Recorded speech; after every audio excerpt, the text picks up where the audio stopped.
시간과 장소를 허락하시네. 은혜 감사하면서 같이 한번 기도하겠습니다. 사랑하는 아버지, 은혜를 감사합니다. 하나님이 우리를 사랑하신다는 것을 우리로 하여금 알게 하여 주셨기에 험한 세상을 살면서도 그 세파에 휘둘리지 아니하고 하나님을 생각하고 주님을 마음속에 담으면서 또 한 주간을 보낼 수 있도록 하나님께서 은혜 베풀어 주셨습니다. 아멘. 그 감사한 마음, 그 분명한 삶의 체험을 통한 그 감격을 가지고 이 밤에 우리가 주님을 찬양하고 또 그 이름 앞에 겸손히 무릎을 꿇고 참으로 진정한 예배를 드리고자 우리가 다 함께 모였습니다. 이 시간 하나님과 함께하는 시간 되게 하여 주시옵시고 주님께서 이 시간 특별히 우리에게 주시고자 하는 은혜가 넘치도록 우리에게 임하게 되어지는 그런 의미 있는 밤 되게 하여 주시옵소서. 아멘. 금요일마다 귀한 장소를 하나님 앞에 헌신하는 마음으로 올려드리며 또한 시간들을 내어 하나님을 사랑하고 지체들을 섬기는 마음으로 함께 모이게 하신 우리 공동체를 주님께서 기뻐 받아 주시옵소서. 아멘. 이 시간이 참으로 주님 앞에서는 큰 영광이 되어지고 우리 모두에게는 한 사람도 빠짐없이 귀한 은혜의 시간이 되게 하여 주옵소서. 아멘. 감사하고 예수님의 이름으로 기도합니다. 아멘. 아멘. 아멘. 같이 주님의 이름으로 사랑합니다. 인사를 주십니다. 주님 사랑합니다. 주님을 사랑합니다. 사랑합니다. 감사합니다.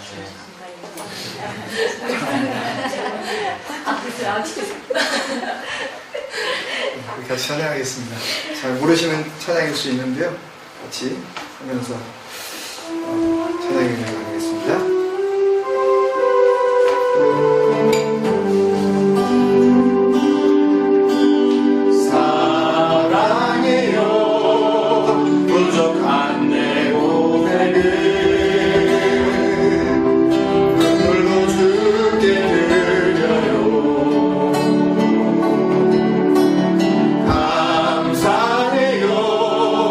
모자란 내 마음도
말씀은 누가복음 7장 36절에서 50절. 7장 36절에서 50절.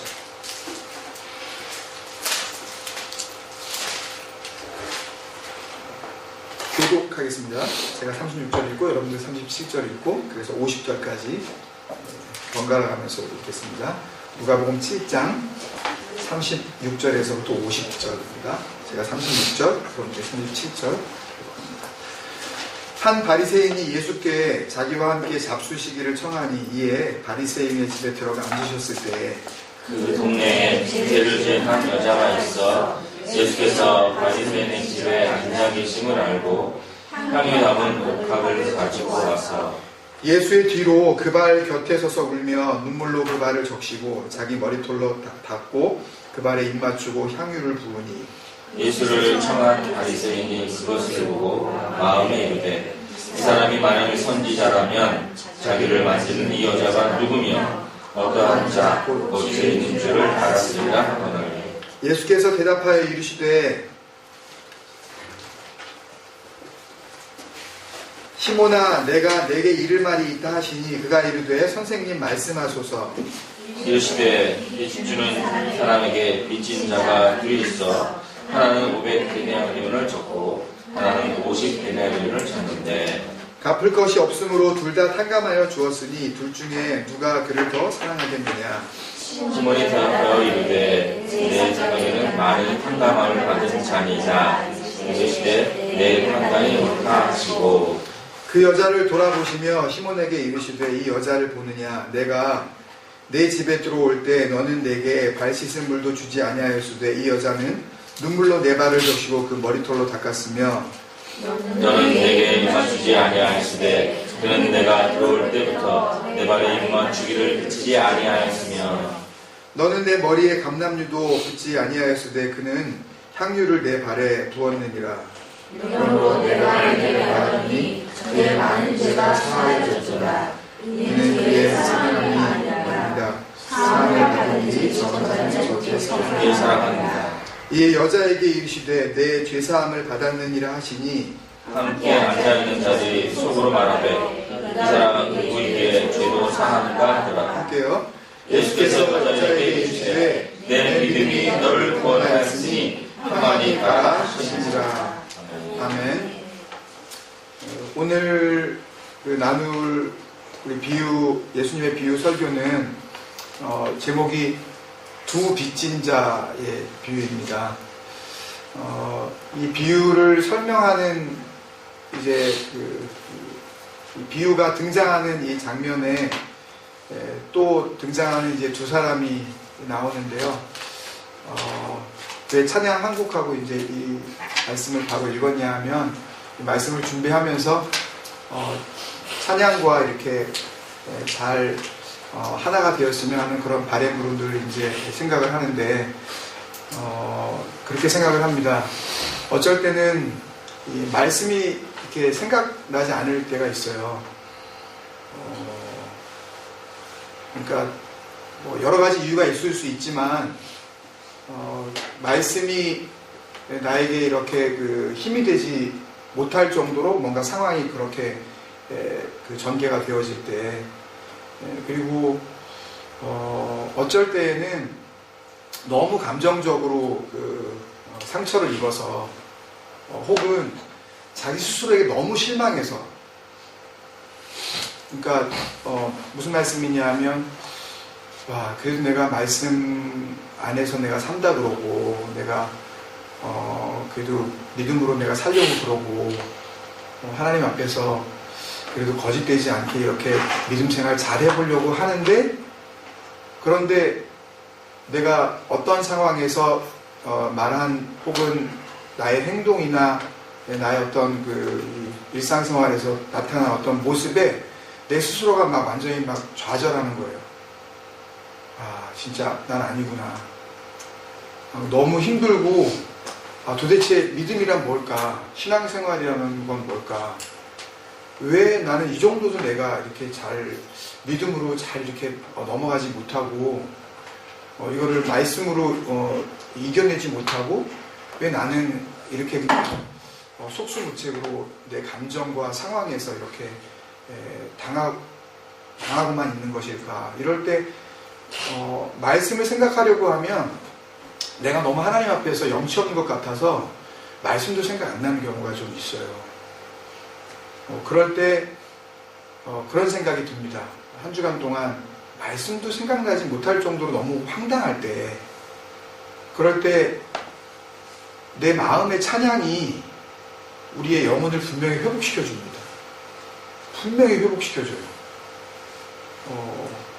단순히 노래가 아니라 찬양을 통해서 그 노래 안에 담겨진 누군가가 그런 하나님의 은혜 가운데 감격하면서 써내려간 그 곡조와 그 가사를 통해서 내가 거기에 영적으로 이렇게 이입이 되면서 내가 거기에 내 자아가 그 안으로 들어가고 그래서 내가 그 찬양 가운데 내가 말씀의 적용을 받듯이 찬양의 적용을 받는 거죠.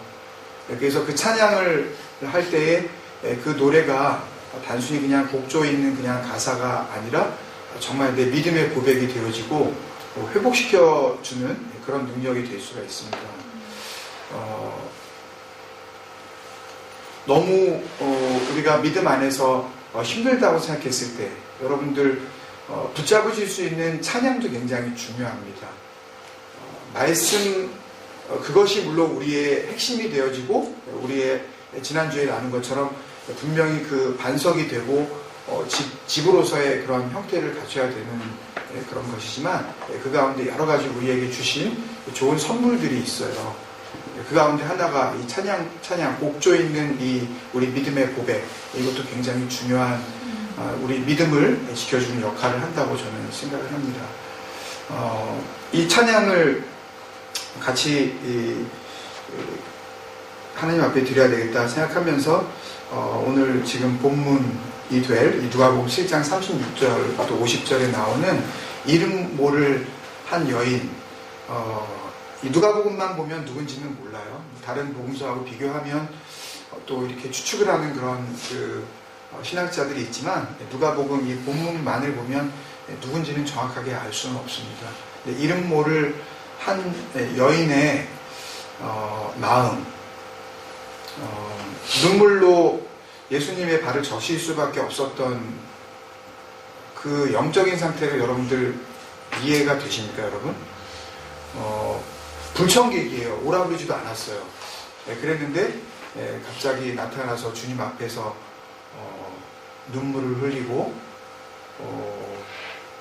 고대 사회에 특히 특히 이스라엘 사람들의 이 여인의 머리라는 것은 그 당시 이제 이 관용어로 이렇게 표현을 하면 자기의 왕관입니다. 여인의 머리는 그래서 절대 자르지 않죠.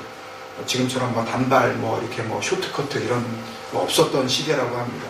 머리를 길게 늘어뜨렸는데 그 머리를 풀어서 누구 앞에 보여진다는 것은 자기의 왕관을 포기하는, 여인으로서의 어떤 자존심을 완전히 버려버리는 그런 상태가 될 정도로 주님 앞에 다가온 이 여인의 영적인 상태가 여러분 이해가 되십니까, 여러분? 향유 이러면은 우리는 일단 보통 다른 그 복음서에서 나온 것처럼 값비싼 거 이런 쪽으로 생각을 하면서 여인이 좀 돈 좀 썼네, 비싼 거 깨뜨렸는데 이런 쪽으로 우리가 금방 또 다른 어떤 설교들이 막 떠오르면서 그러면서 우리도 하나님 앞에 귀한 것을 우리도 드려야 된다라는 쪽으로 혹시 이렇게 연결이 되어질지 모르지만 이 여인의 그 모습, 주님 앞에 다가온, 누가 보더라도 죄인이라고 낙인 찍혀버린 한 여인, 그 여인의 마음, 이 마음이 여러분 와 닿으십니까, 여러분?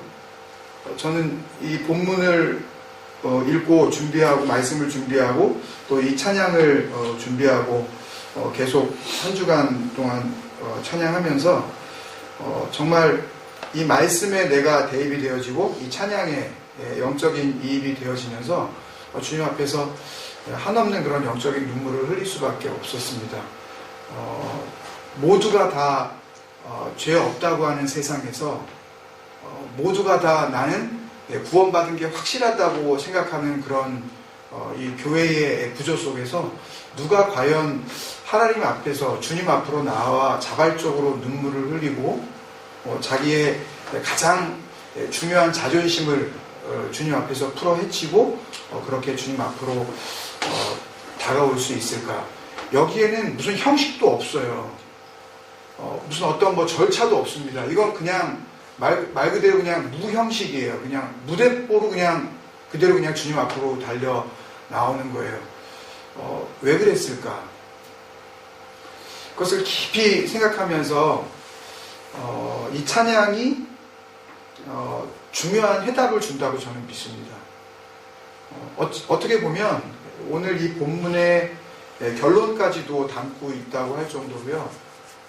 굉장히 그 의미 있는 찬양이라고 저는 생각을 합니다. 그래서 우리 한 번만 더 이 찬양을 우리가 하면서 누가복음 7장 36절에서 56절에 나온 이름 모를 죄인이라고 낙인 찍힌 한 여인, 그 마음을 우리가 다시 한번 그 시대로 돌아가서 이렇게 주님 앞으로 무작정 달려 나올 수 있는 그런 마음, 그리고 그 앞에서 자기의 모든 것을, 자기의 마음과 자존심과 모든 것을 다 내려놓을 수 있는 마음, 뭘 얻으려고 했다면 이런 태도가 없었을 거라고 생각을 합니다. 뭘 이렇게 하면 주님께서 용서해 주시겠지? 내가 이렇게 하면 주님께서 내 믿음을 보시고 기뻐하시겠지? 혹은 이렇게 하면 주님께서 내 중심을 보시고 나를 신령과 진정으로 예배하는 참 예배자라 그러시겠지? 이렇게 하면 주님께서 죄사함에 선포를 해주고, 이런 거 없었어요.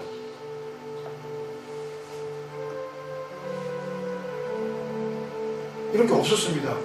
전혀 계산이 없어요. 여러분, 우리가 믿음으로 살면서 얼마나 계산이 많은 줄 아십니까? 얼마나 주님과 계산하고 있는지 몰라요.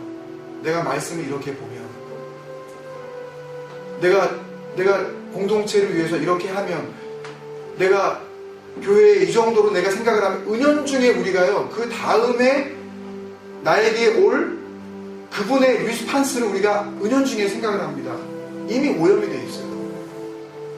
이미 오염이 되어 있대로 오염이 되어 버렸습니다.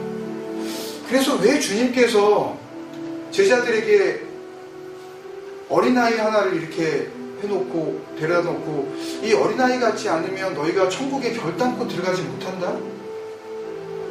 저는요, 말씀을 읽으면서 제 자아가 깨져나가면 깨져나갈수록 그 뜻이 뭔지 조금씩 알 것 같아요. 뭐 애들처럼 뭐 말하면 그냥 뭐 말 잘 듣는 거? 그런 거 아니에요. 그 정도 의미가 아니라고 생각해요. 저는. 계산하지 않아요. 계산하지 않아요. 내가 이만큼 했는데 이 정도면 내가 꽤 한 건데 이러면은 진짜 이렇게 돌려주시겠지? 나의 이 모습을 보고 우리 애들한테 뭐 하여튼 우리가 은연중에 기대하는 그런 기대 심리가 있습니다.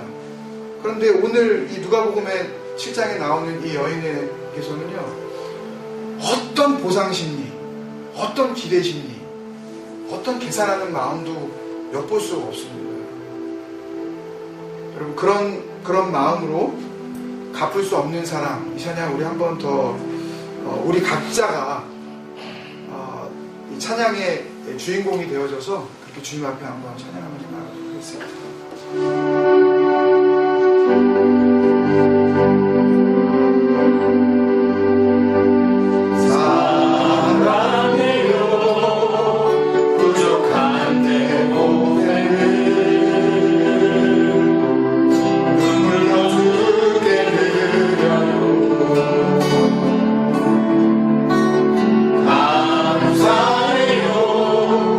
모자란 내 마음도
찬양이 평안을 노래하는데 제가 정확히는 기억이 안 나지만 이 찬양을 지으신 분이 이 찬양을 언제 지었냐면요 1873년에 지었는데요. 찬송가에 나와 있어요. 나와 있는데 언제 지었냐 하면 이 스펙포드 이 가족의 자녀가 5이 있었고 이제 엄마와 함께 타이타닉호처럼 그렇게 이제 여행하는 배에 엄마와 자녀들을 태웠어요. 그리고 아빠는 시카고에 남아 있었습니다. 그런데 그 배가 가다가 정말 타이타닉처럼 침몰한 거예요. 그리고 자녀들은 다 물에 수장됐습니다. 그리고 우여곡절 끝에 엄마만 살아남았어요. 바로 그 사고가 나는 그날 시카고에 있었던 집에서는 어떤 일이 벌어졌냐 하면 유명한 시카고 대화재로 집이 다 타버렸어요. 그 상황에서 이 찬양을 지었어요. 이게 정말 납득이 되십니까, 여러분? 무슨 평안이 이런 평안이 다 있어요? 이렇게 찬양할 수가 있을까요? 기쁜 마음으로 온 가족이 여러 해 동안 돈을 모아서 처음으로 엄마와 아이들이 유람선을 탔습니다. 배가 출발한 지 며칠 되지 않아서 태평양 한가운데에서 손도 쓸 수 있는 겨를도 없이 1870년대였으니 무슨 지금처럼 뭐 무선 교신이나 잘 됐겠습니까? 아니면 헬리콥터가 뭐 구조기가 날라와서 다 구해줬겠습니까? 초승부체국 아이들은 물에 빠져서 그렇게 목숨을 잃어가요. 돌아갈 집이라도 있어야 되는데 시카고의 대화재로 집마저 다 전소가 되었습니다. 아무것도 남지 않았어요. 상처투성이인 그 상태에서 하나님을 바라보며 이런 찬양의 가사가 나올까요, 여러분? 저는요, 정말 우리와 함께 믿음 생활하는 믿음의 가족들이요, 이런 삶을 살았으면 좋겠습니다. 우리 교회를 나오느냐 안 나오느냐, 사실 그건 중요하지 않아요. 말씀 앞에서 정말 주님을 만나고 그 은혜 가운데 우리가 살아가고 있다면 도저히 감사라는 말이 나올 수 없는 지경인 상황에서 감사할 수 있고 그 상태에서는 정신이 나가지 않는 이상 평안할 수가 없는 상황에서 평안을 노래할 수 있는 그런 하나님의 백성들이 있어야 합니다. 지구상이 몇이나 될까요? 1813년에는 있었어요. 그런데 2012년에는 세상에 정말 그런 모든 것을 잃고 한 번쯤 마음에 회의를 갖고 믿음에 대해서 이게 과연 하나님이 우리 가정을 돌보시는 임마누엘의 은혜가 이런 식으로 나타날 수가 있는 것인가? 라고 하면서 원망은 안 하더라도 의심해보는 그런 마음은 들 수 있을지도 몰라요. 그런데 이런 찬양을 한 그런 믿음의 선배가 있다는 것을 생각해 볼 때 놀랍습니다. 정말 배우고 싶어요. 그런 상황에서 내 영혼 평안해. 그러면서 멜로디와 가사에 얻은 무슨 자기의 한탄이라든지 에이 뭐 슬프지만 그래도 주님께 감사해라든지 뭐 조금이라도 그늘을 볼 수 없지 않습니까? 우리는요 온전히 그냥 내 영혼 가득히 하나님과 함께하는 그 평안함이 막 우리에게 느껴지잖아요. 적어도 이 주님 생각 에클레시아는요 그 정도 수준이 되었으면 좋겠어요. 저는. 아멘. 상황에 우리 절대 엎치락뒤치락하지 말고 잘 될 때 감사하는 건 다 하죠. 소위 잘 나갈 때 우리 가정 평안하다는 거는요 그거는 교회 안 다녀도 다 해요. 엉뚱한 거 믿는 사람들도요 우리 가정 참 평안하다고 그런 말 뭔지도 모르면서 이 축복의 주체가 누군지도 모르면서 참 복받았다고 얘기들을 해요. 교회 안 다녀도요. 그런 복 말고요. 그런 평안 말고요. 다른 사람들이 볼 수 없는 평안. 그런 거에 우리 눈이 열리는 그런 공동체 됐으면 좋겠습니다. 상황은 안 좋아요. 우리가 뜻한 대로 지금 되고 있지 않아요. 이 미세스 스패포드 씨 마음속에 어땠을까요? 애들을 다 잃어버리고 자기 혼자 살아남았을 때 차라리 나도 데려가시지. 왜 나를 살려주셔서 이렇게 가슴 저리게 했을까? 여러분 한번 생각해 보세요. 그런 일들 우리 주위에 많잖아요.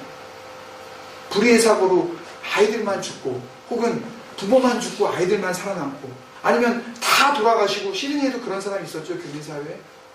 온 가족이 다 화재로 죽고 가장 막내 아이 하나만 살아남은 그런 경우. 이런 경우는 우리 얼마든지 볼 수 있잖아요.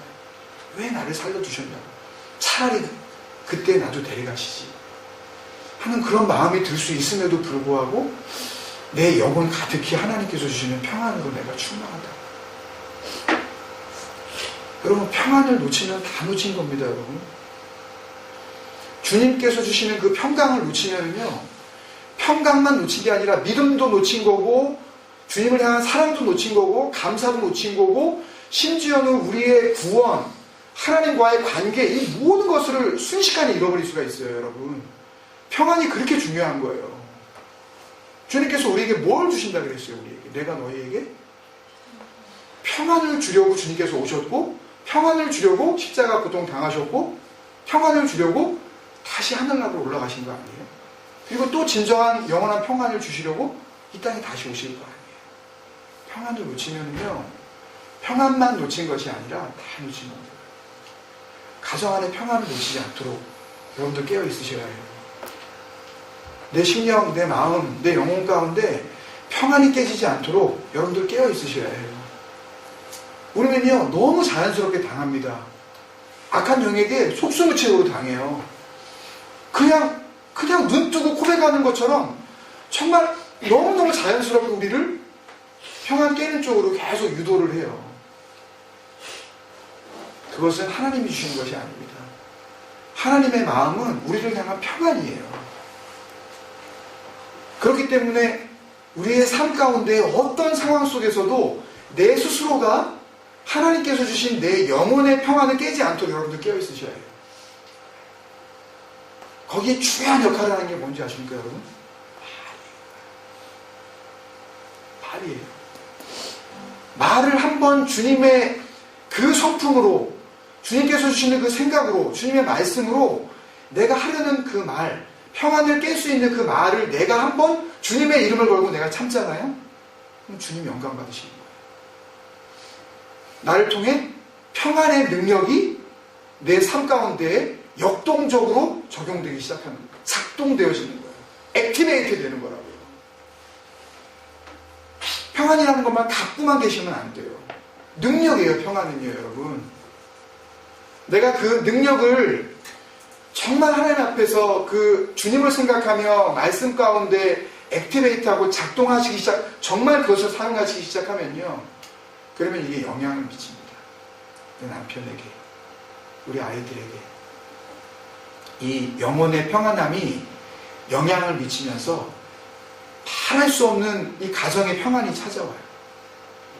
그거는 우리가 노력해서 되는 게 아닙니다. 여러분 내가 노력해서 평안해야지 우리 화목한 평안한 가정을 어떻게 한번 이게 아니에요. 내가 평안의 능력을 주님 앞에서 정말 말씀 가운데 작동시키고 내 말을 주님의 이름을 걸고 평안을 깨지 않도록 내가 늘 깨어있을 때 그때 그 경건의 훈련을 통해서 날마다 우리가 그 거룩한 습관 가운데 평안은 우리에게 능력이 될 줄 믿습니다. 평안은 단순히 어떤 시츄에이션이 아닙니다. 어떤 스테이터스가 아니에요. 평안은 능력입니다. 여러분. 평안은 지키는 거예요. 여러분. 그것을 붙잡으셔야 해요. 평안 가운데 있기를 정말 소망합니다. 우리 그런 마음으로 후렴구만 여러분들 가슴에 손을 얹고 그런 마음으로 주님, 평안은 주님께서 우리에게 주시려고 하셨던 것입니다. 그분이 주시는데 우리는 받아야 되겠습니다. 내가 정말 받았다는 이야기는 그것을 그냥 부여잡고 그냥 이런 게 있구나 라고 하는 것이 아니라, 주셨다면 그 주신 것을 우리가 어떻게 해요? 우리 막 be a opener, be a actor, be a focuser 우리 한번 했었잖아요. 열어보고 그렇게 살고 거기에 집중하고 평안에 집중하십시오. 그런 마음으로 요 후렴구만 한번 드리겠습니다. 기도하는 마음으로.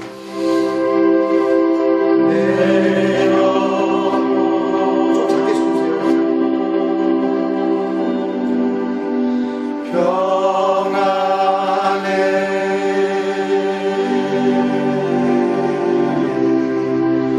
내 영혼, 내 영혼에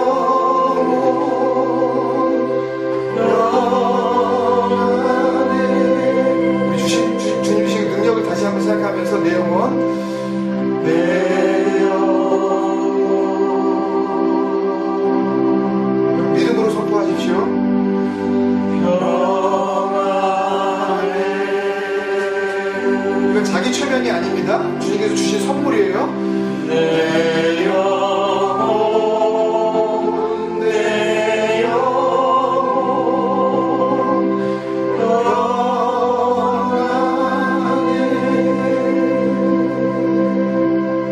아멘. 우리 한번 기도하겠습니다. 평안의 반대말은 뭘까요, 여러분? 너무 쉬운 건데요. 불안이죠. 여러분, 불안했었던 시간들을 우리 주님 앞에 회개합시다. 주님께서 우리에게 주시려는 것은요, 백수십여 년 전에 온 가족이 주님 앞에 저주받은 것처럼 그런 환난 가운데 있었던 그 스패포드시의 가족이 그 어려움 속에서도 영혼 가득 차오르는 그 평안을 노래한 것처럼 주님께서 우리에게 주시는 능력입니다. 주님은 그걸 주시려고 이 땅에 오셨으며 그것을 보증해 주시려고 고난당하셨어요. 아무 죄도 없으신 분이.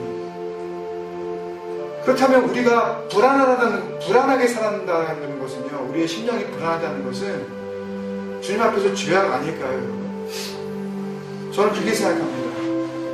우리의 믿음이 없기 때문에 우리가 불안한 거라고. 그러면 그것은, 불안함은 우리의 회개해야 할 기도의 제목 아닐까요, 여러분? 왜 불안해 하십니까? 하나님을 우리가 온전히 믿지 않아서 그래요. 왜 평안을 잃으셨어요? 아직도 자기가 허젓이 살아서 자기 심령의 주인의 자리에 자기가 앉아있기 때문에 그래요. 내 영혼에 주님께서 정말 앉아있을 수 있으시도록 우리의 마음을 정말 내어드리기 시작한 사람들은 불안이 그냥 자동적으로 떠나가고, 불안아 떠나가라! 뭐 이렇게 할 필요도 없고요. 자동적으로 빛이 비치면 어둠이 그냥 사라지듯이 평안으로 가득 찬 그런 삶이 될 수밖에 없습니다. 우리 불안했던 사람들을 주님 앞에 회개하고, 주님 이것이 능력인 줄로 믿습니다. 내가 먼저 주님께서 주신 이 평안 가운데 거하게 하여 주옵소서. 이 능력을 내가 온전히 주님 앞에서 믿음으로 발휘하게 하여 주옵소서. 같이 한번 기도하겠습니다. 아버지 하나님 감사합니다. 우리 평생 아버지 나의 삶을 지키소서. 하나님 같이 역사해 주옵소서.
찬양 가운데 우리를 은혜로 인도하여 주시고 우리의 열려진 마음 가운데 하나님의 참 빛, 그리스도의 그 평안의 능력이 다시 한번 비추어 주시니 감사합니다. 말씀으로 우리가 더욱더 우리의 심령이 주님 앞에서 믿음으로 굳세게 하여 주시옵시고 주님께서 진정으로 원하시고 또 원하시는 하나님의 백성의 삶을 다시 한번 발견하게 하여 주옵소서. 감사하고 예수님의 이름으로 기도합니다. 아멘. 오늘 쉽게 나누고 깊이 생각하는 예수님의 비유 설교 7번째 시간이고요. 비유로 봤을 때는 4번째 비유로 제가 여기 있습니다. 소금과 빛을 나누어서 우리가 생각하면 5번째 비유인데요.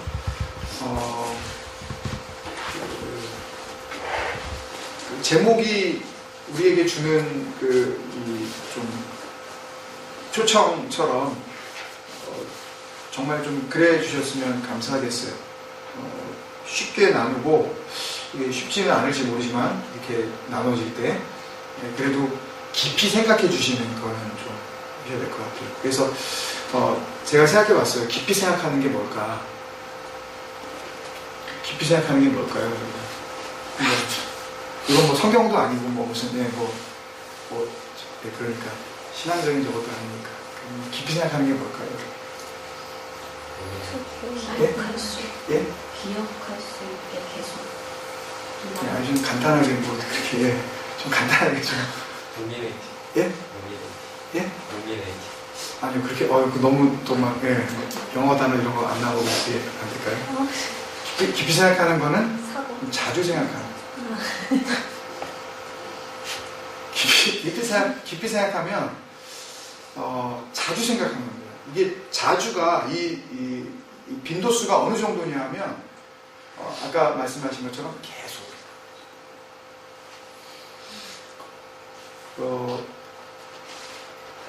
이 사탄이 우리에게 주는 유혹 가운데 유혹 같지 않은 유혹이 하나 있는데요. 그게 뭐냐면 망각입니다, 여러분. 잊어버리는 거예요. 우리는 그거를 그냥 자연스러운 현상이라고 생각하실지 모르지만 잊어버림은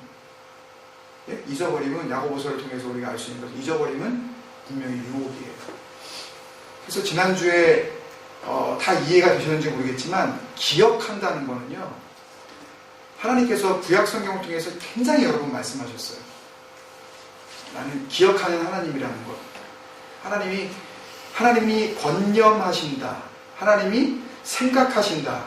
하나님이 기억하사. 이런 말들이 구약 성경에 많이 나오는데 하나님은 기억하신 하나님이에요. 잊어버리지 않으세요. 자신이 말씀하신 것 잊어버리지 아니하시고 본인이 약속하신 것을 꼭 이루어 가셔요. 기억하신 하나님. 하나님은 하나님이니까 라고 그렇게 생각하실 일이 아니라 기억한다는 것은요, 우리의 그 마음의 그 작업은 우리에게 있어서 신앙생활에서 굉장히 중요한 부분입니다. 무슨 말씀, 이 말씀이 나에게 크레이마, 체험되어지는 말씀이 되려면요, 그 말씀이 나에게 기억이 되어져야 어떤 상황을 만났을 때 그 말씀이 능력이 되어져서 그 상황을 내가 재해석할 수 있는 그런 사람이 되어지거든요. 기억하지 않으면 어떤 상황이 다가왔는데도 이 상황이 어떤 이유 때문에 무슨 까닭으로 나에게 왔는지 그냥 아무 생각 없이 그냥 시간이 지나게 되어져요. 그런데 말씀을 기억하고 주님께서 주신 은혜, 내가 반드시 이용해야 할 능력, 이런 평안의 능력, 이런 것들요 굉장히 많지만 또 사랑의 능력, 이런 것들을 우리가 잘 발휘하려면 기억하셔야 해요. 근데 기억한다는 것은 깊이 생각하는 거라고 저는 생각을 합니다. 그러니까 깊이 생각하려고 하는 사람이라면 기억하려고 해요. 또 깊이 생각하려고 하는 사람이라면 자주 생각하게 됩니다. 그래서 또 한 가지를 얘기하면 그것도 또 이제 혼돈하실 수 있으니까 딱 한 가지만 말씀을 드리면 언제나 저는 그렇게 생각을 해요. 제가 시편 119편도 그렇고 예수님의 비유 설교도 그렇고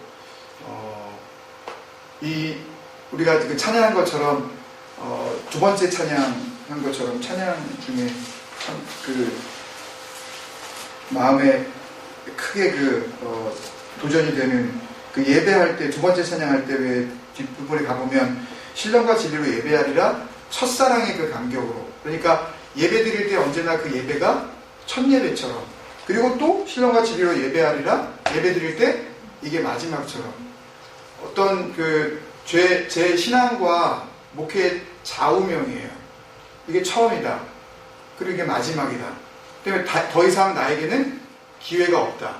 언제나 그런 마음으로 이렇게 주님 앞에서 그렇게 살아가려고 하는데요.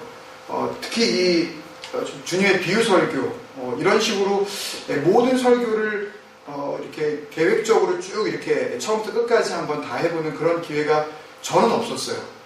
저는 신앙생활 하면서 한 번도 없었습니다. 그리고 시편 119편 같은 그런 경우는 워낙 말씀 자체가 적용하기가 어렵고 딱딱하기 때문에 시편 119편을 이렇게 연속적으로 이렇게 한국 목사님들이 잘 인용을 안 하셔요. 본문으로요. 왜냐하면 성도들이 재미없어하고 당연히 뭐 그렇게 될 거는 뻔하기 때문에 되도록이면은 이쪽에서도 보고 저쪽에서도 보고 이제 그렇게 이제 하게 되어지는데, 그런 의미에서 이 비유 설교에 대한 우리 같이 묵상하는 것도 처음이자 마지막이다 이렇게 좀 생각을 해주시고, 이게 좀 무리한 부탁인가요? 네, 그렇게 생각하시고 좀 자주 생각해 주시고, 그래서 내가 그 비유 설교에 그 주님의 말씀이 선포되어지는 대상으로서, 내가 그 주님이 비유로 말씀하실 때 내가 그 말씀을 받는 자로서 다시 한번 내가 또 생각해보고 그렇게 할 때에 우리에게 주시는 은혜가 더욱 분명해질 줄로 믿습니다. 네. 그렇게 부탁을 드립니다. 본문 말씀 아까 읽었는데요. 시간 관계상 41절, 42절 두 절만 우리 한 번만 더 읽겠습니다. 41절, 42절 한 목소리로 같이 읽겠습니다. 시작.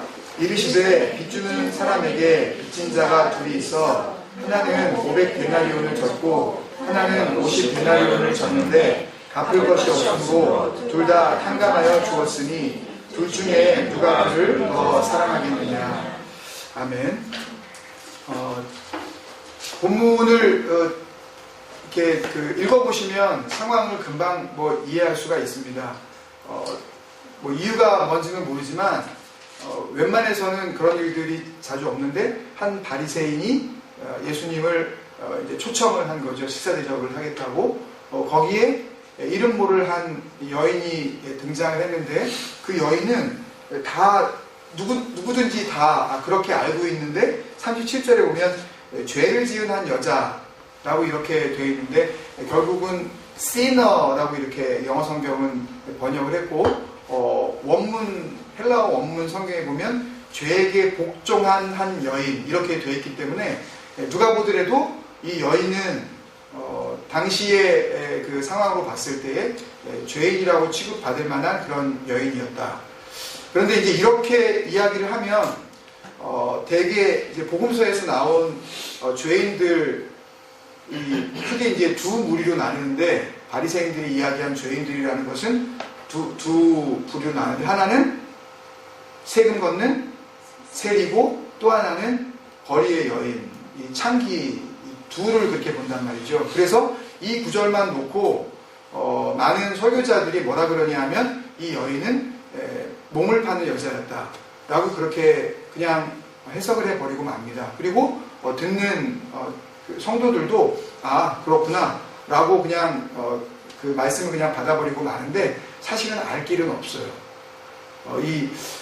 죄를 지은 한 여자라는 그런 의미가 정확하게 그런 의미로 귀착이 되어질 수 있는 건지, 아니면 또 다른 의미의 이 여인인지 그것은 알 수가 없지만, 누가 보더라도 이 여인이 죄가 있는 그런 죄스러운 그런 삶을 살아가고 있는 여인 정도로 우리가 생각을 하는 것이 좋은 그런 생각일 것 같습니다.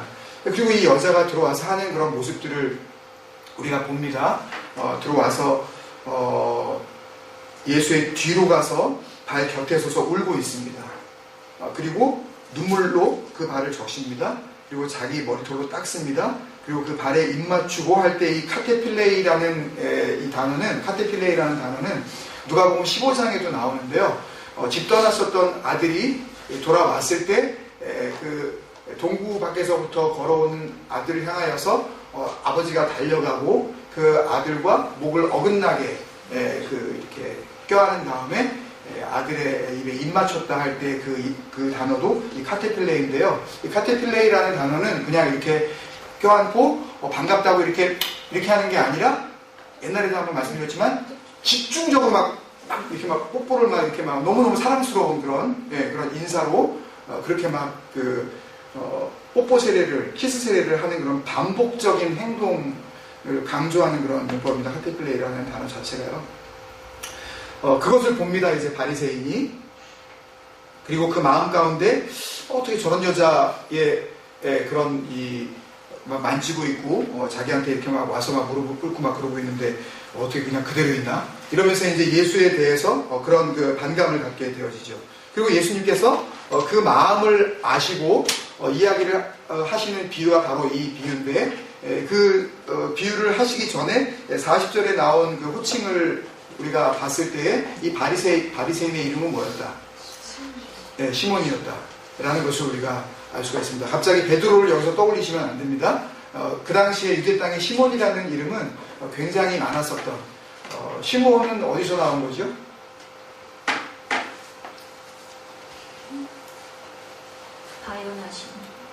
바요나 시몬이요? 아니 어디서 나온 거냐고요. 시몬은 출처가 어디죠? 뭐 그거는 오늘 중요한 건 아니지만 어디서부터 야곱의 아들 중에 네. 시몬. 네. 큰아들 이름이 시므온이죠. 네, 거기에서 나온 겁니다. 같은 뜻이에요. 시메온, 시므온, 시몬 이게 같은 그런 의미입니다. 출처가 그렇습니다. 그리고 이제 비유를 간단하게 말씀하시고 나서 그리고 나서 주님께서 세 가지 행동에 대해서 이제 비교를 하시면서 시몬이 안 한 거, 그다음에 이 여인이 한 거에 대해서 이제 비교를 하시고 그리고 나서 이제 47절부터 이 여인의 행동을 주님께서 무엇으로 보시느냐, 이 여인의 그 행동 속에 담겨진 이 여인의 마음을 주님께서는 어떻게 읽어내셨는지 그 내용이 이제 쭉 나오게 되어지는데요. 오늘 말씀을 정말 오늘도 할 수만 있다면 좀 어떻게 쉽게 끝내도록 그렇게 노력을 해보겠습니다. 첫 번째 비유의 초점을 보시면요. 이 비유는 두 빚진 자의 비유인데요. 빚진 자의 비유는 요거 말고도 또 다른 게 또 있습니다. 아시는 거 비유, 요거하고 비슷한 비유. 예? 부디를 행한 그. 예. 누구를 얼마를 탕감해줬더니, 예. 예? 5만 데나리온 해줬더니, 이쪽에서 100데나리온 빚진다고의 어떤 막 그런 관계, 이런 것들 하신 거 있죠. 그 비유는 나중에 이제 해야 되지만, 짧게 두 빚진 자에 대해서 주님께서 말씀하셨는데, 그렇다면 결론이나 마찬가지입니다. 이게 비유의 초점. 결론이나 마찬가지 얘기예요. 사지선다형이 아니라 오지선다형. 5개 중에 하나의 답이 있다라고 보는 겁니다. 지금 쉽게 가려고 이제 이렇게 제가 해보는 거죠. 첫 번째 비유의 초점이 뭐냐? 여기 보면 41절에 보면 빚 주는 사람 머니 렌더가 나옵니다. 고리대금업자라는 말은 아니고요. 대금업자입니다. 그러니까 대출업자예요. 돈 빌려주는 사람. 이 빚 주는 사람이 하나 나오고요. 그게 초점이냐? 아니면 두 빚진 자가 나오는데 500데나리온 빚진 자냐? 아니면 50데나리온 빚진 자냐? 주님께서 초점을 어디다 두셨느냐? 그 다음에 또 보면 이 빚 주는 사람이 42절에 보니까 이 두 사람이 500데나리온 빚진 자나 50데나리온 빚진 자나 갚을 능력이 없다는 걸 알게 됐어요. 예? 42절에 갚을 것이 없으므로 짧게 이렇게 나온 이 이야기는 이 두 사람이 빚은 졌는데 돈 갚을 게 없다는 걸 갖다가 이제 확인을 한 거예요. 갚을 능력도 없고. 근데 갚을 능력이 없자 이 빚 주는 사람이 둘 다 어떻게 줬어요? 탕감해 줬어요. 탕감. 예, 탕감이라는 단어가 굉장히 또 이제 중요한 그런 단어인데요. 그러니까 탕감이라는 것 자체는 그냥 딜리트 해줬다는 거죠. 그냥 없애버렸다는 거예요. 그냥 아무런 대가도 또 어떤 그 기대도 하지 않고 그냥 값없이 너희 없는 걸로 해줄게. 한마디로 안 갚아도 돼. 이게 돼버린 겁니다. 둘 다 탕감해준 행위에 초점이 있는 거냐. 그 다음에 5번째, 탕감받은 두 빚진 자 둘 중에 둘 다 탕감하여 주었으니 둘 중에 누가 그를 더 사랑하겠느냐. 42절에 나온 그 말씀처럼 탕감받은 두 빚진 자에 나타나게 될 사랑, 뭐가 초점이겠냐는 거죠. 주님께서 빚 주는 사람, 빚을 준 사람, 돈을 꿔준 사람, 그 사람에게 집중을 하고 계신 것인가? 아니면 많이 빚진 자에게 집중하고 계신 것인가?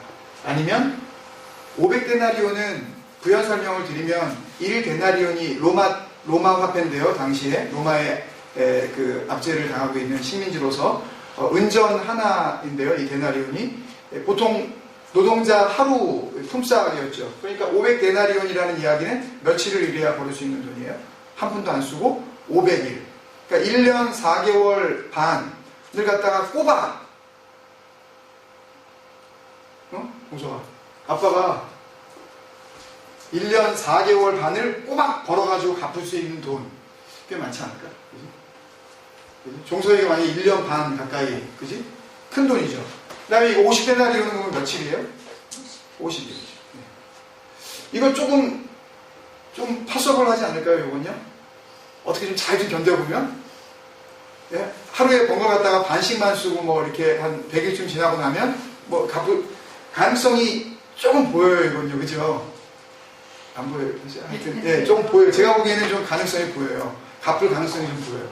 그럼 갚을 가능성이 있는 이 사람에게 집중이 되어 있는 것이냐. 아니면 그 탕감해준 그 자체에 주님께서 이것을 말씀하시려고 이 비유를 말씀하신 것이냐. 아니면 탕감받은 두 빚진 자가 어떻게 사랑을 표현하게 되느냐. 둘 중에 누가 더 사랑하겠느냐. 500데나리온 빚진 자가 더 빚주는 사람을 사랑하겠느냐. 50데나리온 빚진 자가 빚주는 사람을 더 사랑하겠느냐. 일단 넘어갑니다. 그리고 그들이 알거나 모르고 있었던 사실들입니다. 그들이 알거나 모르고 있던 사실. 무슨 이야기냐면 바리새인이 자기가 뭔가 아는 것이 있었을 것이고, 이 본문의 내용을 보면요, 또 모르고 있는 것이 있는 것 같고, 또 이 여자대로 뭔가 아는 것 같고 또 뭔가는 모르고 있는 것 같기도 하고. 그리고 예수님께서는 뭘 아시고 계시는지에 대해서 우리가 그냥 이 중간 관계로 결론에 도달하기 전에 한번 봤으면 좋겠습니다. 이 바리새인 쭉 우리가 본문을 읽었는데요, 자신이 누군지 여기에 그러니까 안다, 모른다, 안다, 모른다 뭐 이런 식으로 이제 쓰면 되는 겁니다. 네? 어려우신가요? 네. 바리새인은 자기가 누군지 알았을까요? 예? 몰랐어요? 써보세요, 본인이 한번. 네. 그 다음에 이 바리새인은 그 여인이 누군지 사님 아신다고 그러고 모른다고 그러고. 네. 이 바리새인은 예수님이 누군지 모른다? 안다? 정말 모르겠네. 그 다음에 한 여자, 자신이 누군지 안다. 다른 사람이 어떻게 생각하는지 안다? 예수님이 누군지 안다? 예수님은 이 와서 자기 옆에 서서 울고 그 눈물이 얼마나 막 폭포처럼 막 이렇게 쏟아지는지 주님의 발을 적시고 막 자기 머리 풀어서 그거 막 닦아내고. 보통 향유는 이 손님이 들어오면 향유를 그 붓는 것이 아니라 보통 감람유, 소위 그 올리브 기름을 머리에다가 이렇게 한번 발라줍니다. 이스라엘 풍습이 그 당시에 그랬어요.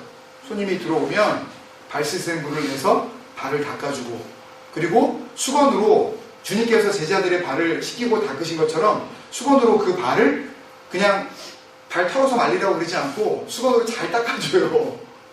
그 다음에 머리에다 기름을 발라줍니다. 그래서 굉장히 기분이 상쾌해진대요. 그 당시에는 그랬답니다. 그 풍습 자체가. 향유를 이렇게 막 붓고. 이 여인이 왜 이러는지 예수님은 안다. 바리새인이 그렇다면, 바리새인은 지금 주님을 초청해 놓고서 그 뒤에 나오는 이 본문을 보면, 너는 내게 내게 발 씻을 물도 주지 않았고, 너는 내게 입 맞추지도 않았고, 너는 내 머리에 감람유도 붓지 않았고. 그러니까 왜 안 그러는지 안다. 근데 사실 이것만 정답을 아시면요, 이거는 자동적으로 알게 되어 있습니다. 예수님이 이 여인이 왜 그러는지 안다라고 다 말씀하셨죠. 이거는 약간 콘돈스럽게 안다 모른다가만 약간 뒤섞여 나왔지만, 이거는 잘 모르더라도 예수님이 이 여인이 왜 이러는지 안다. 뭘 아신 거예요? 이 여인의 마음을 아신 거죠. 절대 이 본문을 가지고요, 이 여인처럼 자기의 값비싼 것을 주님께 드리고 뭐 이런 쪽으로 이걸 해석한다거나 그렇게 하게 되면요, 이건 정말 복음을 정말 욕되게 하는 거예요. 그런 얘기가 아니에요. 뭘 향유를 뭐 써라, 비싼 거를 어떻게 너 얼마 빚졌냐, 이런 계산하는 게 아니에요. 바리새인이 왜 안 그러는지 안다 그러셨잖아요. 그러면 예수님은 바리새인이 왜 안 그러는지 뭘 아는 거예요? 바리새인의 마음을 아신 거죠. 진심이 뭔지, 왜 이렇게 하고 있는지. 행동에 주님께서 감격한 게 아니에요. 그런 행동으로 인하여서 주님을 감동시켰다라든지, 아니면 그렇게 주님 앞에서 눈물을 흘리고 회개하는 모습을 보였기 때문에 주님께서 그 다음에 나오는 어떤 선포가 있었다라든지, 그런 쪽으로 절대 생각하면 안 돼요. 이건요. 그렇게 생각하면 이 비유를 엉뚱한 쪽으로 해석을 하고 그냥 그런 비유구나 라고 생각하면서 어느 쪽으로 결론을 맺게 되어지냐 하면, 500데나리온 빚진 자와 50데나리온 빚진 자 가운데 누가 더 주님을 더 사랑하게 된다, 이렇게 결론을 내고 안 되니까요. 그렇게 결론을 내시면 안 돼요. 이건 주님께서 그 얘기를 하시려고 그러는 게 아니에요. 500데나리온이냐 50데나리온이냐, 500데나리온과 50데나리온을 갖다 비교하시려는 비유가 아니에요. 잘 생각해 보십시오. 그 다음에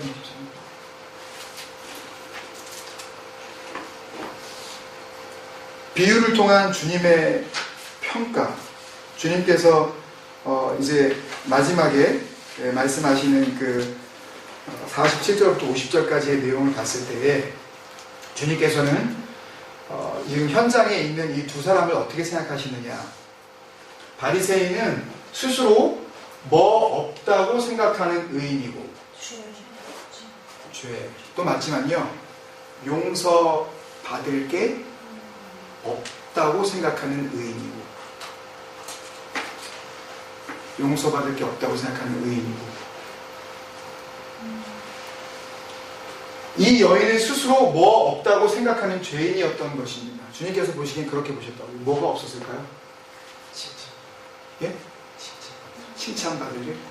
요거하고 좀 비슷합니다. 요 위에 거. 누가 보더라도 죄인이라고 할 만큼 그런 죄인인 한 여인이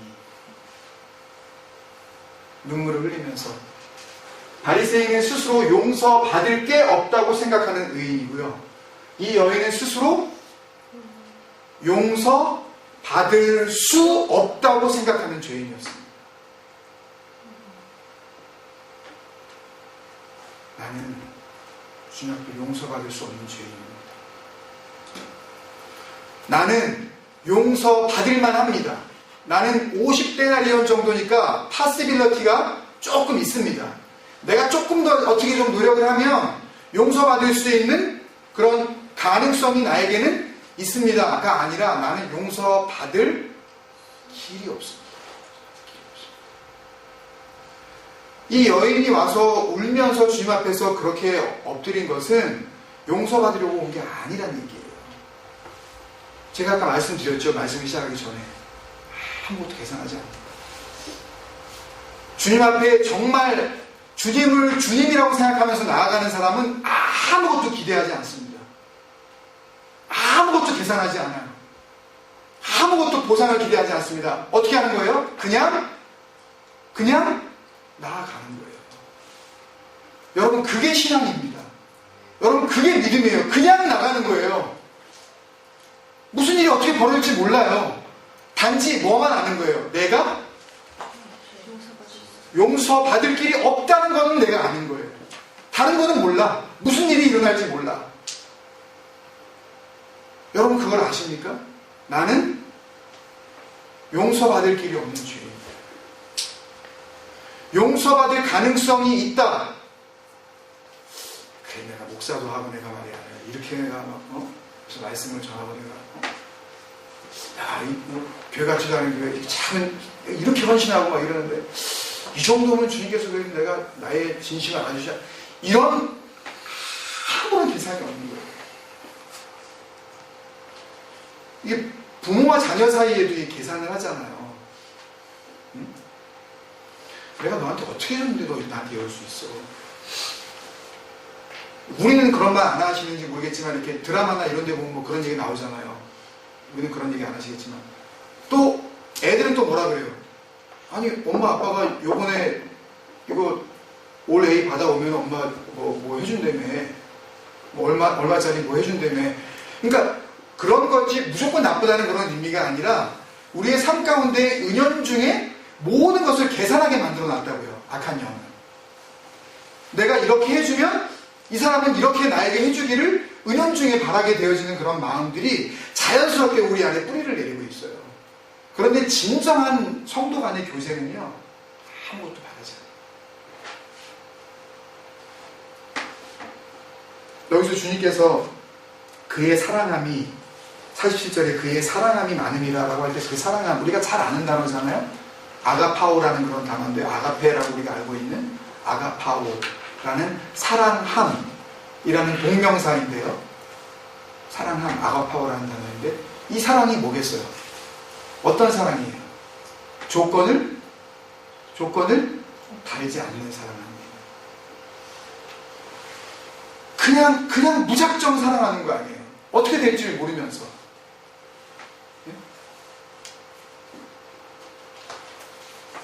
그 결론으로 이렇게 결론을 내려봤습니다. 주님은 여인의 행동을 주님에 대한 사랑이라고 보셨고, 행동 자체가 중요한 것이 아니라 그 모습 속에서 주님께서는 뭘 발견하신 거예요? 주님을 향한 사랑을 발견하신 거예요. 이때 이 사랑은 어떤 사랑이라고요? 조건 없는 사랑. 무작정 사랑하는 거예요, 그냥.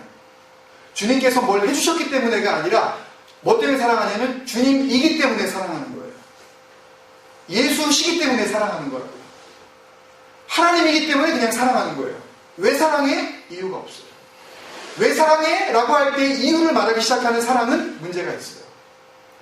하나님께서 나에게 해주셨기 때문에, 하나님께서 뭐 어떻게 하셨기 때문에. 만약에 그렇게 안 해주신다면 그러면 사랑하지 않겠다는 이야기인가요? 물론 그런 말은 아닐지 모르지만 진정한 사랑은요, 여러분, 정말 순전한 믿음이라는 것은 그런 거예요. 그런 거예요. 앞뒤를 가리지 않는 거예요. 절대 계산하지 않는 거예요. 사랑이라고 보셨고, 또한 이것이 그 여인의 뭐라고 하셨어요? 50절에 보면 그거를 뭐라 그러셨냐면 내 믿음이라고 하셨어요. 피스티스, 신실함.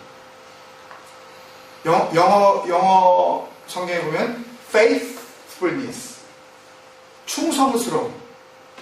그 사랑을 주님께서는 믿음하고 동격으로 보셨고, 그죠? 그 행동의 중심을 주님께서 보셨다면 그 여인이 와서 주님 앞에 울며 서 있는 그 일련의 모습들은 다른 말로 하면 예배예요. 그게 예배예요, 여러분. 그런 삶이에요, 예배는요. 주님께서는 그 예배를 받으신 거라고요. 그러니까 지난주에도 말씀드렸지만 예배는, 진정한 예배는요, 어떤 특정한 장소에서 우리끼리 모여서 소위 뭐 주일 예배, 무슨 구역 예배, 그런 예배도 물론 예배는 예배지만 진정한 의미의 예배는 그때 드리는 예배가 아니에요. 그 예배는 조율하는 거라고요. 다시 한번 맞춰보는 거라고요.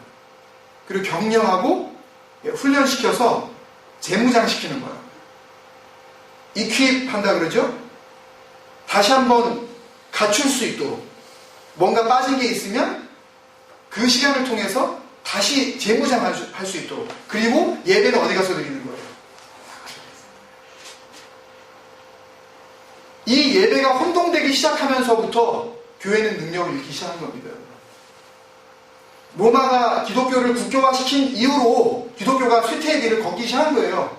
사람이 많아졌다고 부흥이 아니에요, 여러분. 진정한 예배의 의미를 찾지 못하도록 혼란스럽게 만들어버린 거예요. 그걸 예배라 그러고, 이거를 뭐라 그러냐 하면 이거를 그냥 생활이라 그래요. 이걸 삶이라 그러고, 이것을 제사 드린다고 그래요. 이것을 주님 앞에 기도 드리는 시간이라고 그러고, 저것을 우리의 일상생활이라고 구분을 짓는다. 그런데 주님께서는 그렇게 보시지 않으셨어요. 이게 참 예배다. 마음의 중심으로 드리는 이 모습이 진정한 예배다. 그것을 사랑이라고 보셔도 이것이 그 여인의 믿음이라고 하셨어요. 그러니까 참 예배를 드리지 않는 자는 주님을 참 사랑하지 않는 것이고, 참 사랑하지 않는 자는 참 믿음이 없다는 이야기입니다, 여러분. 그러므로 교회 다닌다고 하면서 자기가 구원받았다고 그냥 자부하는 사람들 가운데 삶을 통한 예배가 드려져야 할 그 예배의 장소에서 참 예배가 드려지지 않고 있는 그 사람을 볼 때에 그 사람이 구원받았다? 어불성설입니다. 말하고 싶지도 않아요. 왜? 그 사람에게 말해봤자 이 바리새인과 같은 그런 반응이 나올 게 뻔하니까. 자기는 뭐 할 게 별로 없다고 생각하는 의인이라고요? 자기는 용서받을 게 별로 없다고 생각해요.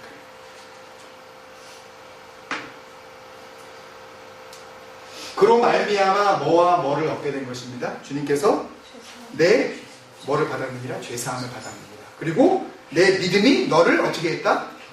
구원하셨으니. 그 다음에 어떻게 해라? 평안히 가라 할 때 이 가라는요, 트래블입니다. walk through 이런 의미가 아니에요. journey의 의미입니다. 이제부터는 평안의 여행을 해라.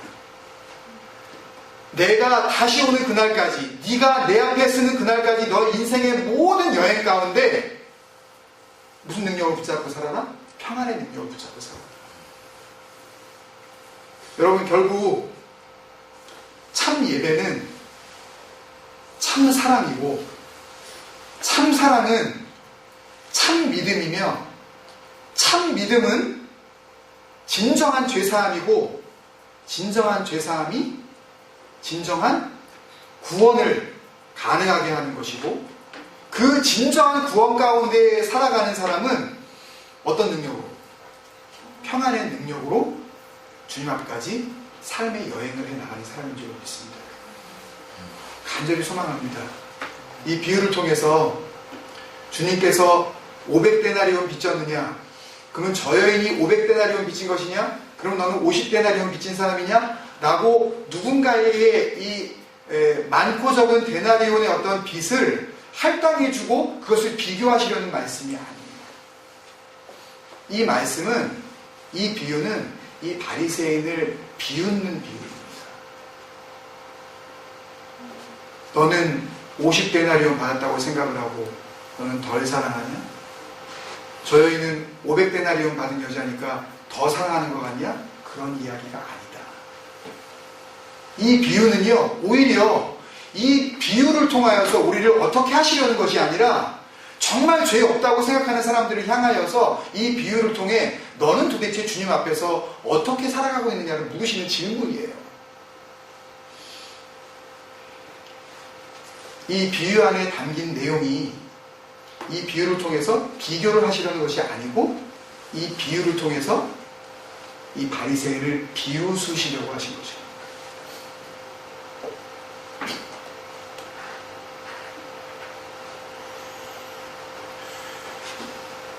오늘 말씀을 통해서 나에게 주시는 은혜가 있다면 나는 주님 앞에서 꽤나 믿음 있다고 그래도 말씀에 좀 서 있다고 생각하고 살아가진 않았나 하는 그런 은연중에 내 스스로가 섰다라고 생각하는 그 순간에 주시는 주님의 도전이라고 생각을 합니다. 우리가 주님 앞에서 이 말씀을 듣고 그렇다면 내가 죄가 많다라고 생각하는 게 좋겠구나 라고 그렇게 반응하실 것이 아니라 내 중심이 주님을 지금 얼마나 사랑하고 있는지 내 마음을 다하여서 정말 예수님이 사랑하실 만한 그런 삶의 모습들이 드러나고 있는지 이것을 우리가 생각하면 그러면 바로 이 말씀은 우리에게 삶에 적용이 되어질 뿐만 아니라 이 말씀 가운데 주시는 능력이 될 줄로 믿습니다. 여러분 그런 마음으로 우리 같이 한번 기도하겠습니다.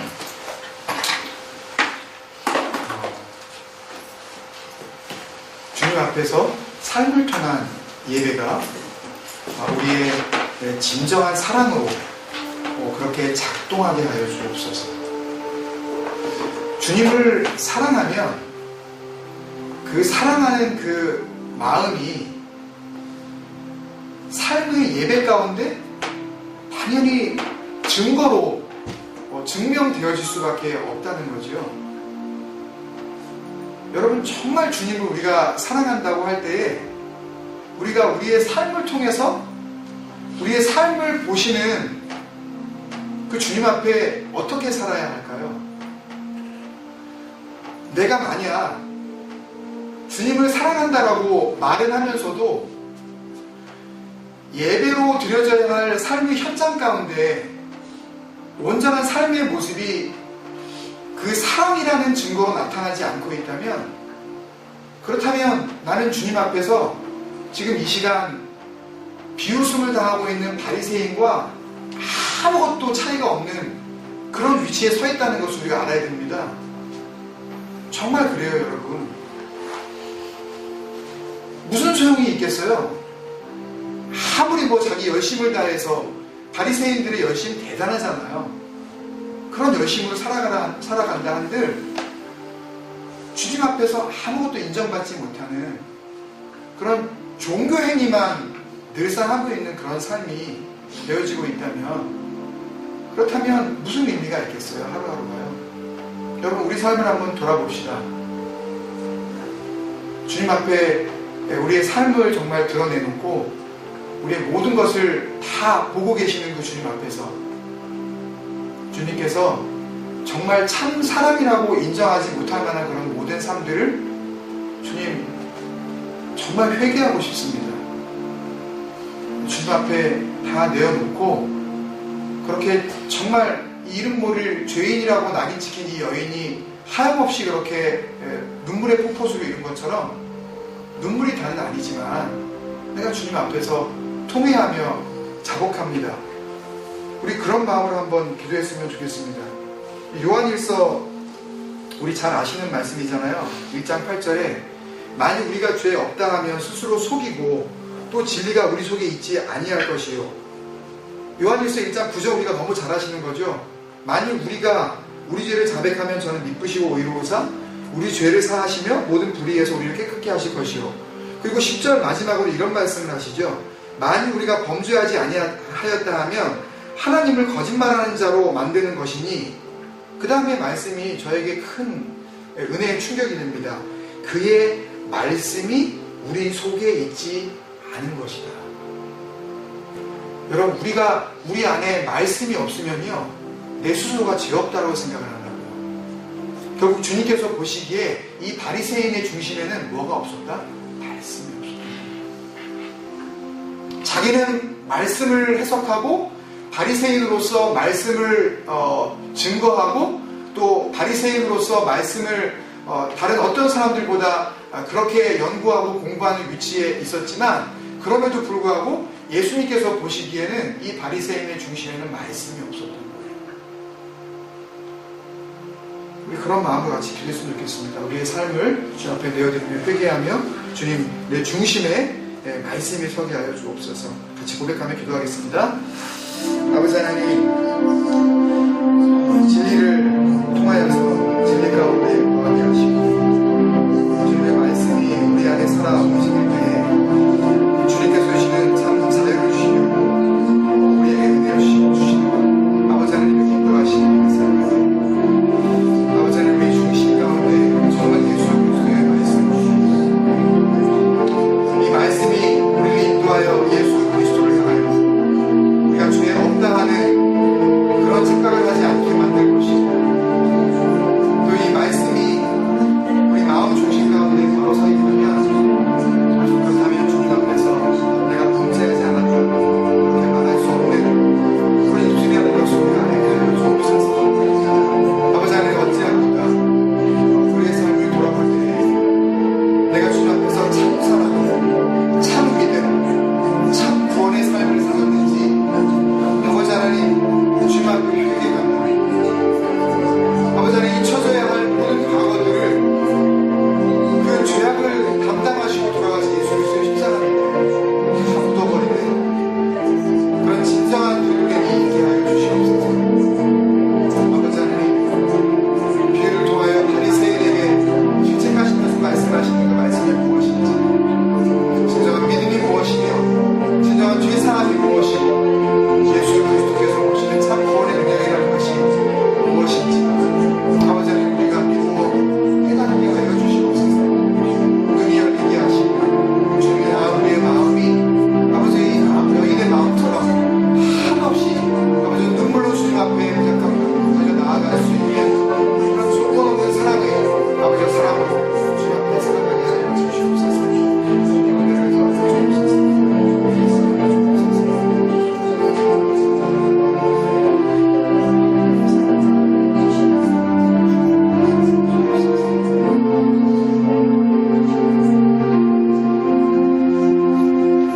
여러분, 한 가지 더 기도할 것은요, 이 여인이 보인 행동 때문에 죄사함을 받는 게 아닙니다. 그거를 절대 우리가 오해하지 않으셨으면 좋겠어요. 이 여인의 행동은 주님이 자신에게 있어서 어떤 존재일 수 있다는 것을 깨달은 자가 당연히 그 마음에서부터 나오는 감사의 반응이었던 것입니다. 그래서 주님께서는 이 여인이 한 이 모든 행위를 사랑이라고 그렇게 말씀하신 거 아니겠습니까? 절대 이것 때문에 죄사함을 받았다거나 이렇게 주님 앞에 드렸기 때문에 구원이 이루어졌다라고 이렇게 오해하시지 않아야 합니다. 참 죄사함 받은 자, 참 믿음의 사람은 자기가 정말 죄사함을 받았는지 잘 모릅니다. 자기가 정말 제대로 된 믿음을 가지고 있는지 자신이 잘 몰라요. 그렇기 때문에 주님 앞에 서면 눈물밖에 나올 것이 없는 것입니다. 그것을 보시고 주님께서는 사랑이라고 보시고, 그것을 보시고 주님께서는 구원을 선포하신 것입니다. 여러분, 우리를 돌아보면서 우리 교회가 주님 앞에서 정말 이런 교회 되게 하여 주옵소서. 내가 주님 앞에 계산하지 아니하고 주님 앞에 한없이 조건 없는 그 눈물로 달려나아가는 그런 순전한, 순수한 그런 중심이 전혀 오염되지 않은 그런 공동체 되게 하여 주시옵소서. 주님을 향하여서라면 앞뒤 가리지 않고 달려나갈 수 있는 그런 어린아이 같은 그런 공동체, 어른으로부터 어른까지 모두가 다 그런 중심으로 세워지는 그런 교회 되게 하여 주옵소서. 우리 한 가지만 더 기도하겠습니다. 아버지 하나님, 기도합니다. 아버지 주님이 말씀 가운데 세워지는 주님의 역사하신 가운데 아버지 하나님 영역으로 세워지게 하여 주십시오. 아버지 하나님, 구원을 받을 만한 하나님의 백성들이 모여 주님 앞에 예배하는 공동체라면 그 감사의 받는 그 사랑의 주님 앞에 드리지 않고서는 견딜 수 없는 아버지 그 뜨거운 말씀 아버지 하나님 그 신령으로 아버지 우리가 인도함 받게 하여 주시옵소서. 그리하여 오염된 사랑 오염된 감사 잘못되어진 가슴의 뜨거움들이 이 공동체 안에서는 온전하게 회복이 되어지고 치료함을 받고 주님께서 참으로 기대하셨던 어린아이 같은 그 중심으로 교회가 세워지게 하여 주시옵소서. 주님 앞에서 아버지 그러한 귀한 사랑의 능력으로 상황 가운데 주님 앞에 인도함을 받는 공격을 인도해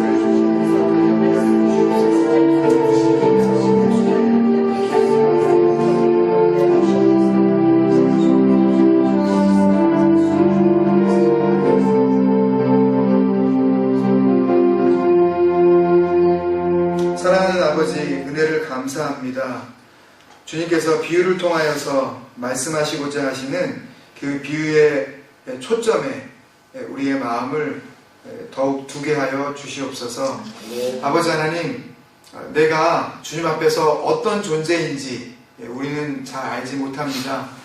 그렇더라도 그것을 알고 모르고에 상관없이 우리는 그저 주님 앞으로 달려 나아갈 수 있는 그런 순전한 마음 주시옵소서. 주님이시라면, 주님이 계신 곳이라면, 주님이 부르시는 곳이라면, 주님이 원하시는 삶이라면 얼마든지 주님 앞에서 우리의 마음에 토달지 아니하고 순전한 마음으로 순종할 수 있는 그런 의미 있는 삶들을 살아갈 수 있도록 주님 인도하여 주시옵소서. 그래서 주님 앞에 서는 그날까지 평안의 여행, 주님께서 주시는 그 평강의 여정으로 주님과 함께 임마누엘의 복된 삶 누리게 하여 주시옵소서. 은혜 주신 것 감사하고 예수님의 이름으로 축복하며 기도드리옵나이다. 아멘. 하늘에 계신 우리 아버지여, 이름이 그렇게 여김을 받으시옵시고 나라의 마음이시며 하늘에서 이루는 것 같이 땅에서도 이루어지리이다. 오늘날 우리에게 일용할 양식을 주옵시고 우리가 우리에게 죄 지은 자를 사하여 준 것 같이 우리의 죄를 사하여 주옵시고 우리를 시험에 들게 하지 마옵시고 다만 악에서 구하옵소서. 나라와 권세와 영광이 아버지께 영원히 있사옵나이다. 아멘.